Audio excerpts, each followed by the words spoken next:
The 873rd edition of the MMA Gambling Podcast on the Sports Gambling Podcast Network is brought to you by Underdog. Get up to $1,000 deposit match when you sign up at UnderdogFantasy.com and you use promo code MMA SGPN.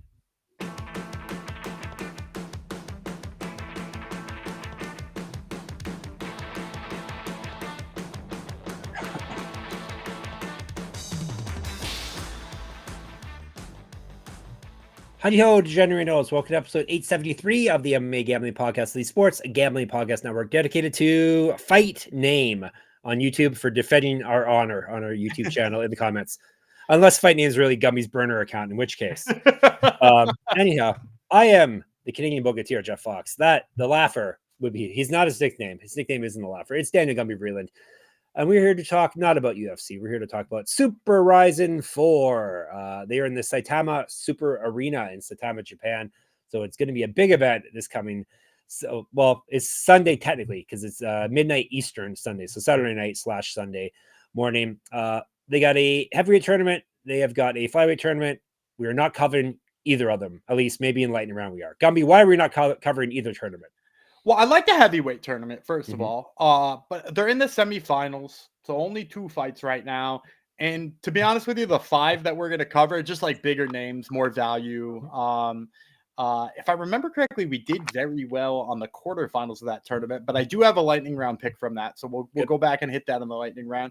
And then for the flyweight one, like we would probably have had to do a whole episode on it because there are 5 fights, and this is my biggest problem with their flyweight tournament is, first of all, they decided to do 5 fights. Why? That's not how a tournament how does that work? Well, wait, I'm gonna tell you. No, I'm gonna tell you because it's even worse than that somehow. Oh, so first of all, they got some guys in there who don't belong in there, right? Like it's like Shorty Torres and Ogi Kobu and Shin and like there's some absolute studs in there. And then there's like a guy who's like 11-13. And then they let the fighters choose their own matchups, which sucks because now Shorty Torres is fighting Ogi Kobu. Oh, that's not good. So like one of those guys is getting eliminated. And then they're letting the fans vote on which 4 winners get to stay in the semis and who has to suddenly become an alternate. So like there's a chance, there's a world where Ogi Kobu beats Shorty Torres in a boring fight. Because let's face it, Ogi Kobu, sometimes not terribly exciting, right? Like that guy's a wrestle heavy sort of guy. And then we see basically 2 of the best guys in this tournament both go out in the same round because one of them beat the other one, but it wasn't exciting. Like, why not just cut it down to the 8 best? And it's probably because they promised, 8 guys they could be in. And then like Shorty was like, hey, I'd get in on that too. And they're like, okay, yeah, we'll come up with some stupid rules or something like that. And like, they botched it so hard. And like, maybe it'll all work out fine. Maybe there will be 4 good semi-finalists and somebody will get the, short end of the stick, but nobody will really care except for him. Like maybe that's the world we live in, but like, why? For what reason? It just seems so dumb. PFL is raising their eyebrows at the are you sure you want to do this? This doesn't seem like a good plan, guys. All right. We're not breaking down those fights though. Maybe in the bonus round, lightning round. And of course, if you hit us up and ask politely online, either in the Discord, sportsgamblingpodcast.com/Discord, or on the YouTube at MMA Gambling Podcast, we'll get you more picks. But all right, we're going to dive into it after I remind you, you can get all of SGPN's picks and props for free with the SGPN app. So get it wherever you get your apps. Just search for SGPN. Super RIZIN 4, Saitama, Japan, as I said, Saturday night / Sunday morning, midnight Eastern. Saitama Super Arena, Saitama, Japan. 18 fights in a ring. 18 fights. Yeah, God, do I love RIZIN. Exactly. It's like one of the New Year's Eve type things. We got a Pitbull fighting. One of the Pitbull brothers, not the one that just fought. This is the other Pitbull. So I assume Patricio is going to be flying across the world to get to this as well. Patricky Pitbull from Brazil against Shunta Nomura from Japan. They're fighting lightweight, which is 157 in RIZIN. No odds yet, but RIZIN odds are fairly easy to get when they do drop. So usually a midweek type of thing. Nomura 9-2, 4 knockouts. He's never been finished in a fight. 1-0 in RIZIN. He's won 4 straight and 8 of 9. He's not lost since July 2023. He's a regional champ. He's 11 years younger than Pitbull. He's an inch taller. Pitbull is 25-14, 17 knockouts, 1 submission. He's been knocked out 4 times, submitted once. 2-1 in RIZIN. He has lost 3 straight. He's won 1 of 5 and 2 of 8. Ouch. He's not fought since June 2024. He's not won since July 2023. He went 16-10 in Bellator and was the champion there. RIP Bellator. He's missed weight before 2005 pro MMA debut. 0-1 as a pro grappler. This one's so hard to guess a line because, like, on one hand, it's a Pitbull brother. Yeah. And on the other hand, as you said, he's 2-6 in his last 8. Yeah. And what was it, 1-5 in his last 6 or something like it's a really ugly recent record. And so, like, can you install a guy like that as a favorite against Nomura, who's on a pretty damn good run? I don't know, but I weirdly feel like the books will have this absurdly close. Even if Nomura is a favorite, I'm going to say he's like -125 and you get like even money on Pitbull. And I'm going to go Nomura for like a lot of the reasons you said. It's a terrible run for Pitbull. And as you kind of alluded to earlier in the conversation too, it's like Pitbull has slowed down a lot. And it's especially apparent when you see him in a striking match with guys who are quick on their feet. Like, go back and watch, if you don't believe me, go back and watch his fight in PFL against Clay Collard, right? Clay Collard, a guy who sort of polished his boxing and slowly became like the boxing guy in PFL. And man, was he just tearing Pitbull apart. He was walking him down, piecing him up. Pitbull was doing that thing where he like turns his shoulders and basically runs away from him in that fight. Like, it was ugly. And like, Nomura comes from a karate background. Like, Nomura, you know, good switch stances. I do worry a little bit about his defensive striking. He's not always the best at remembering to exit the pocket he entered. And he kind of sticks around for just a little bit too long. And, you know, Pitbull's got some knockout power, which maybe is another reason why this line could be as close as it is. But like, Nomura's got good punching power, good pressure. He switches stances, which gives you weird looks. And then in addition to that too, like, you know, Nomura has a little bit of wrestling. Like, I always surprised because when you're listening to the American broadcast of a Nomura fight, they're constantly talking about his karate background. Like, it's like the only thing they mention is that like he used to do karate, and it's like, yeah, cool, yeah, like he's a person too. But like, they talk about it, and then you see him get in on their hips, and they're like still talking about his karate, and I'm like, this guy's like an actual well-rounded martial artist, and he's in way closer to the prime of his career than Pitbull is at this point. He seems to be dropping off, slowing down, you know, possibly looking for an exit strategy because like you can't lose this many in a row and still be making decent money on their fights. Although I guess RIZIN, I have no idea what RIZIN pays. So maybe he takes a few more fun fights in RIZIN, but I think Nomura handles him here. Watch the pressure build up and possibly looking for a finish. All right, there you go. Nomura is the pick. Let's go to the next bout. Karshyga, Dautbek versus Kyoma, Akimoto. Akimoto is from Japan. Dautbek is from Kazakhstan, and they are fighting at what weight? 146. So basically, other weight here. Yep. Akimoto, 8-1, 4 knockouts, 1 submission. He's never been finished in a fight. He's 3-1 in RIZIN. He won his last bout. He's fought at 125 and 135. 13 years younger than Dautbek, 3 inches taller. Dautbek, 18-3, 14 knockouts, 1 submission. He's been knocked out twice. 4-1 in RIZIN. He's won 10 straight. He's not lost since March 2019. He's fed at 135, 2015 pro MMA debut. Yeah, I think Dautbek's going to be a big favorite here. We'll say like -275. And he's the pick for sure on me. You know, I watched Kyoma Akimoto in his recent fights. And, you know, while I like the pressure and the footwork that he sort of brings to the fight, my big issue with him is how upright he is. And I think that's a nightmare against Dautbek for multiple reasons. So like when he backs you down, you know, he's almost straight-legged, which, you know, maybe is how he plans on striking and stuff like that. Or maybe he's a little heavier on his feet, but there's not a lot of bend in his knees. And that can be a real problem when you fight a guy against like Dautbek, because Dautbek rips the legs with kicks.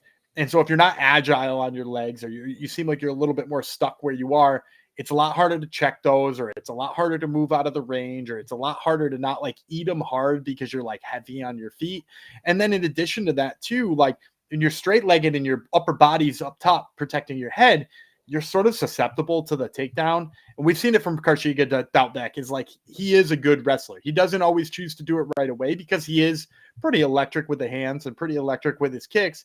But like, you know, when he realizes like, hey, I've got a way bigger advantage here, like that's the advantage he's going to take. And the thing I like even more about him is, you know, because he's fought in RIZIN for so long, and he's always sort of been the sort of wrestler guy there, his takedowns do not rely on putting you into a corner and working you there, or putting you into the cage and working you there. He's really good about getting to the hips and then turning your body.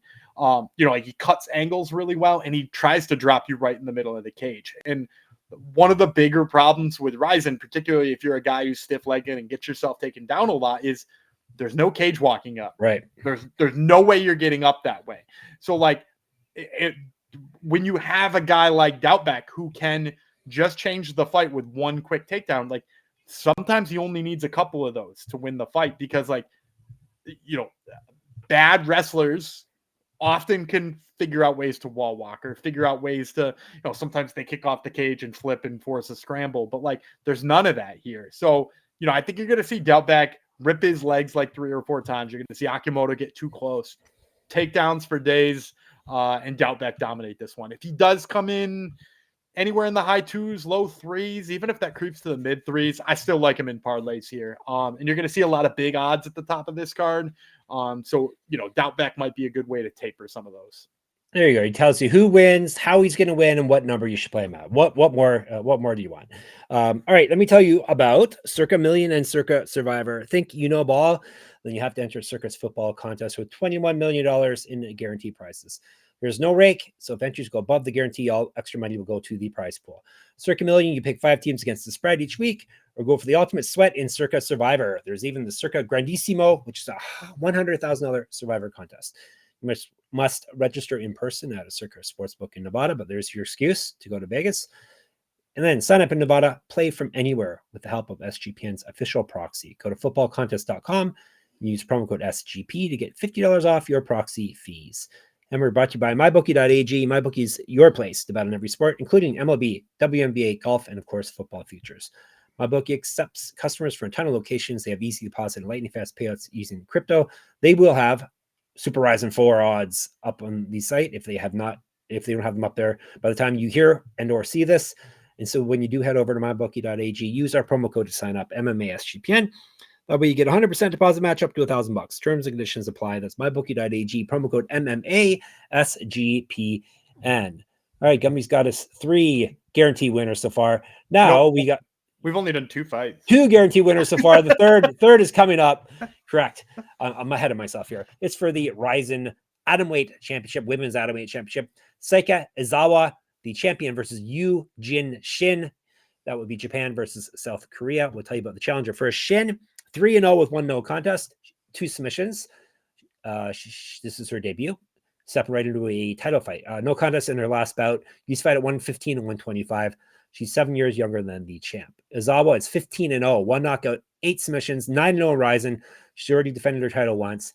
Submission win in her last bout. Regional champ. Used to fight at 115 and 120. It's kind of a squash match here, Gumby. Yeah, it's so. I'm not missing anything here. Good. Seika Izawa like negative 1,500 is my guess. Yeah. These are going to be blowout odds. And no shade on you, Shin. Like I watched her fight. She looks like a good 3-0 atomweight, to be honest. Like she's got some decent hands. In that no contest, I couldn't actually figure out why it was a no contest, because I watched that fight and it looked like she had a rear naked choke, and then the fight ended and it was a no contest. I had a lot of trouble figuring out what it was. So like she's got some grappling, but my big issue here too is just like when you watch her throw, she crashes into range. She doesn't do a good job of like establishing and being at her preferred striking range. She starts pushing forward, and then just like, even if her opponent doesn't give up space, she keeps pushing forward, and then she's in the clinch. And let me tell you something about being in the clinch with Izawa, because she is maybe one of the best women in the world when it comes to both working in the clinch and finding ways to get you into a position where you can be submitted from there. Whether that's a trip, whether that's, I mean, I've seen her just like get underneath somebody's elbow and just take the back while they're both standing in the clinch still. Like, she's incredible. Like, if there is somebody in the world right now that could force Dana White's hand to opening up the atomweight division, it's Seika Izawa. Oh, she's one we talked about before then, right? Yes. Yeah. She's the you one mentioned who, that before. I mean, like when we went, if you want to go back, like, half a dozen fights or maybe more, like I think we broke down her fight with Seo Hee-ham, who was in the UFC at 115. Fun kickboxer. And I was like, I don't know if this Izawa girl's ready for her. She's fought pro competition. And then I watched the fight and I was like, oh my God, this girl is like the truth. She's the real deal. And now she's 15-0 and they can't find anybody to give her a fight right now. Like if they just opened up that division, like the UFC would finally have their Japanese champ that they've kind of always backed secretly. I think they would have somebody who's like wildly marketable. She's super young. Like this is my plea right now. Sign Seika Izawa, open up the atomweight division, let her crush a whole bunch of people and make it fun.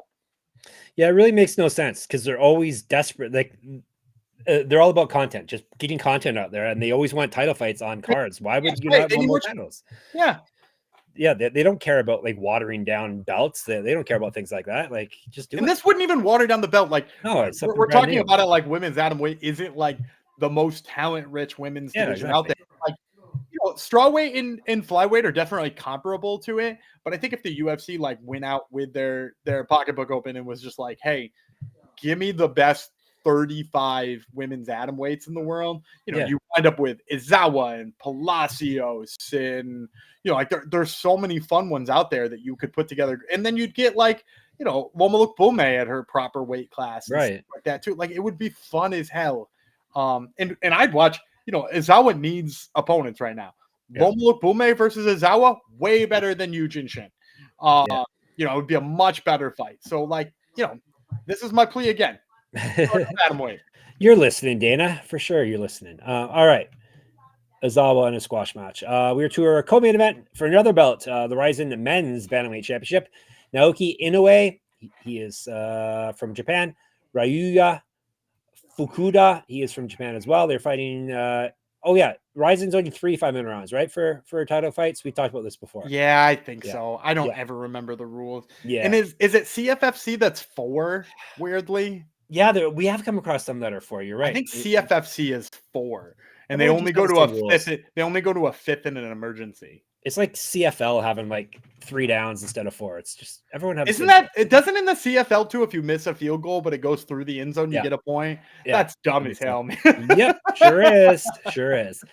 All right, we'll tell you about Fukuda first. 25-8-1, 12 knockouts, 1 submission. He's been knocked out once, submitted once.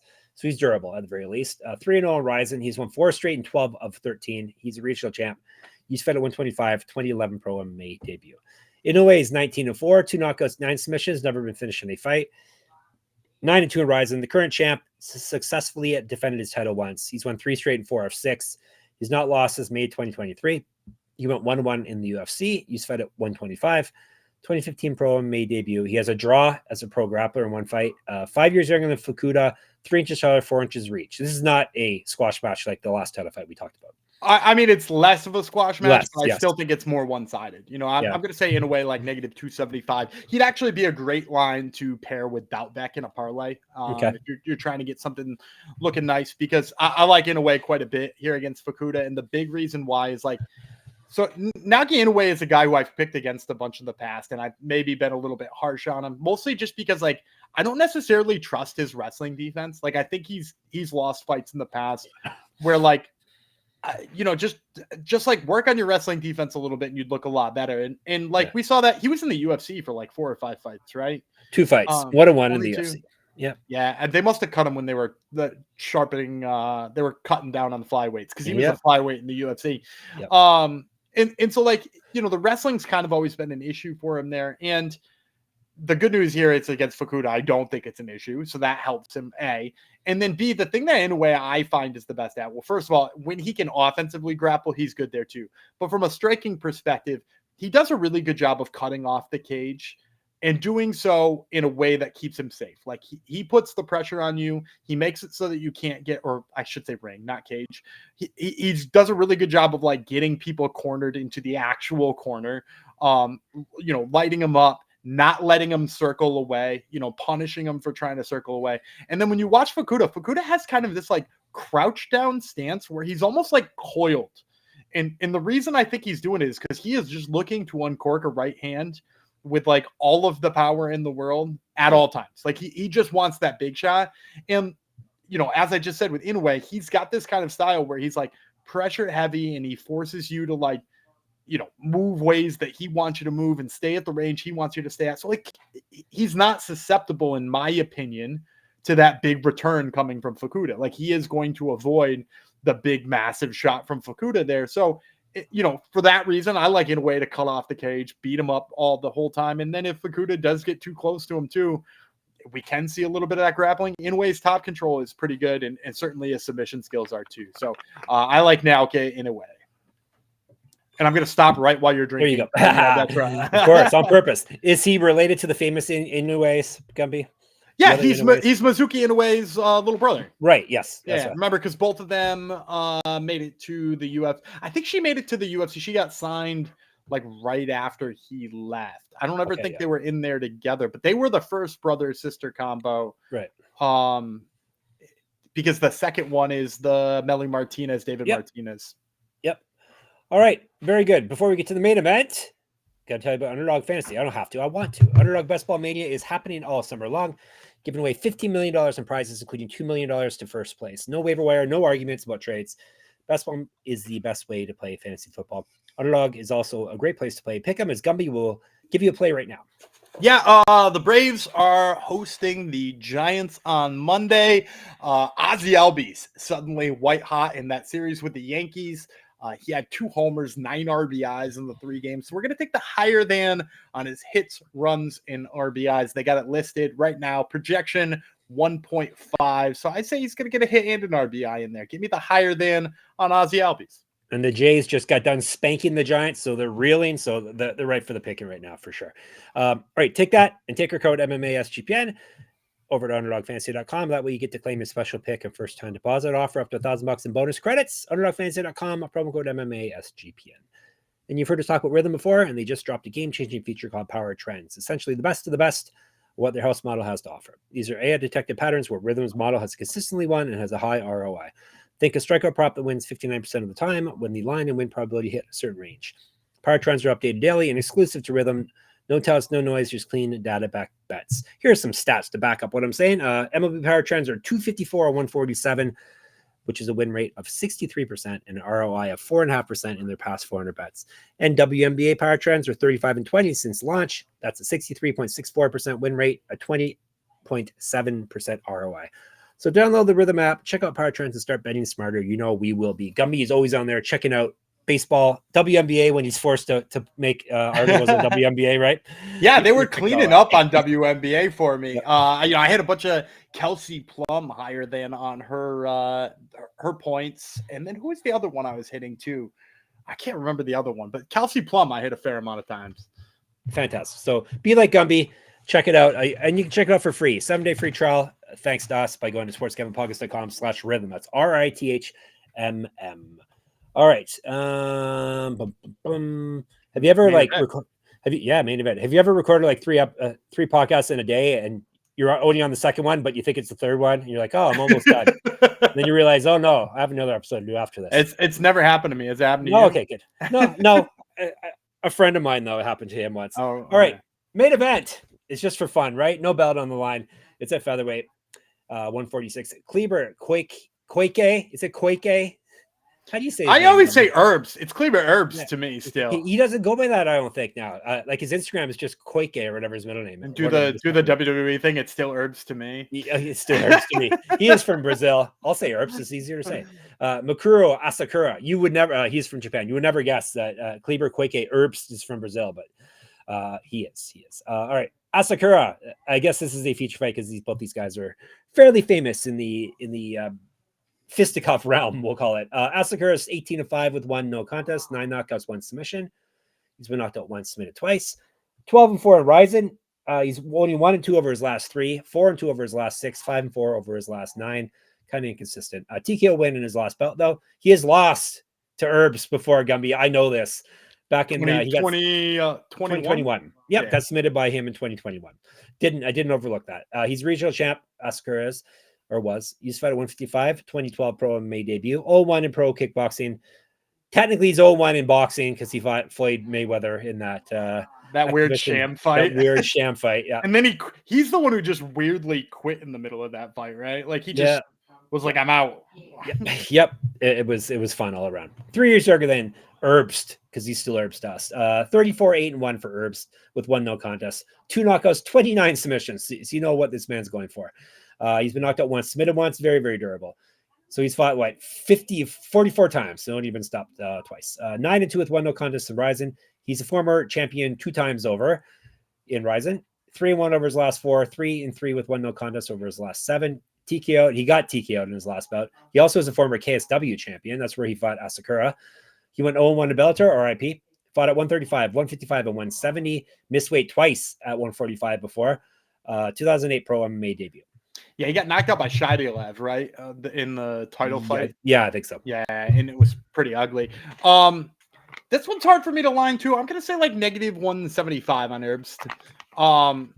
He's still kind of got the name value here, and his path to victory is so obvious. Mm-hmm. On one hand, he is really durable, as you just mentioned, but also on the other hand, his jiu-jitsu is nasty. It's such an obvious path to victory, but he needs you on the ground one time. And when you're on the ground one time, he's going to submit you. And the thing about Asakura is he does some things that lend themselves really well to just getting grounded and beat up once he's down there. And one of those things is that while he is a much more talented boxer than Herbst, he also has a problem sometimes with getting too close to his opponents, crashing into range, like we were talking with Yujin Shin. Yep. He's overly aggressive, gets in your face. And then the other thing is too, it's we watched him get taken down in his last fight. He's fought Ushikawa and he got taken down pretty early in that fight and had to work his way back to his feet. And Herbst is not a phenomenal wrestler. He has it's his means to an end, which his end is pretty obvious. It's rear naked choking you or putting you in a triangle choke or tearing one of your limbs off. And so it's good enough, but I actually think it's better than the people who I've already seen take Asakura down. So while Herbst is going to be in danger on the feet, he knows it. He's sort of always known it. That's why he's safe when it comes to that. He just needs his opening, in my opinion. So I think we're going to see him, south of negative 200. And I'd like him to get his chance to get a submission. And he's already submitted Asakura once before, as we mentioned. So one of Asakura's 2 submission losses have already come to this man. So can you find RIZIN props, or do you never look for those yourself? I haven't seen them the last couple of events. I think it sort of matters the depth of the event because, when they go 18 fights deep, I think some books are a little bit tentative to be asking for props, especially because towards the bottom of the card, there's some things they're not going to know. And I don't think books want to get held, their feet to the fire here. So sometimes you see them, sometimes you don't. When Bellator was doing the co-promotion with them, they were up there all the time. So I don't know if that's kind of gone away, but I don't think his prop on submission is going to be good though. I think it's going to be his money. It's going to be his money line minus $5 or something like that. All right. Recap. Then we'll get you some more plays.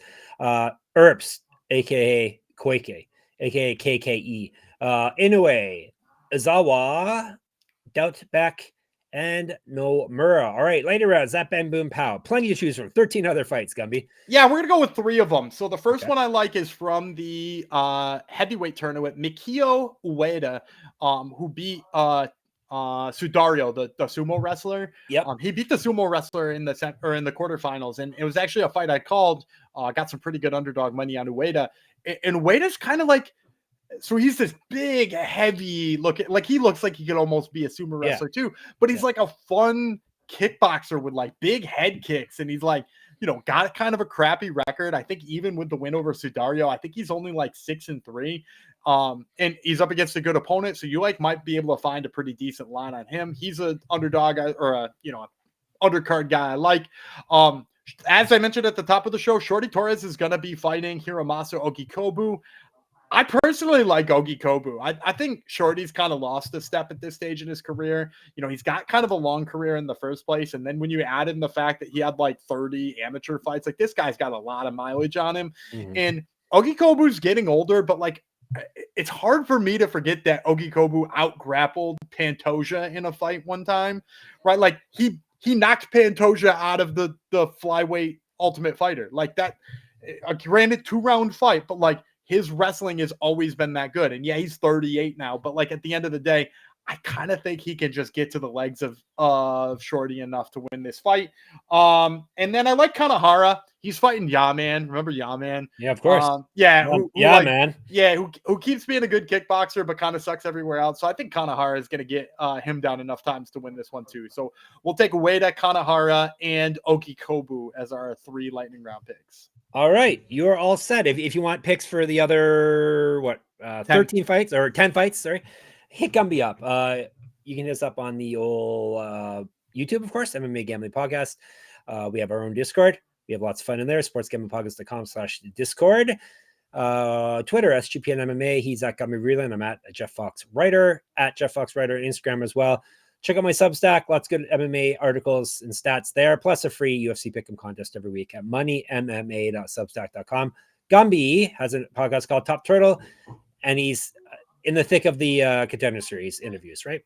Yeah, we got Contender Series, Baba Yaga, Damian Panas, who is going to be fighting on the first episode. And then we got an LFA interview for you. We talked about Gabby McComb in her fight in LFA yesterday's episode. Go back and listen to that. She's going to be on the show talking about some pretty high-level training. All right. So that would be Top Turtle. And, of course, sportsgamblingpodcast.com, sportsgamblingpodcast.com/store, sportsgamblingpodcast.com/Patreon. All right, Gumby. Bid the people farewell. All right, I'm Teddy Gumby Freeland. He's Jeff Shorty Fox, and we will see you tomorrow.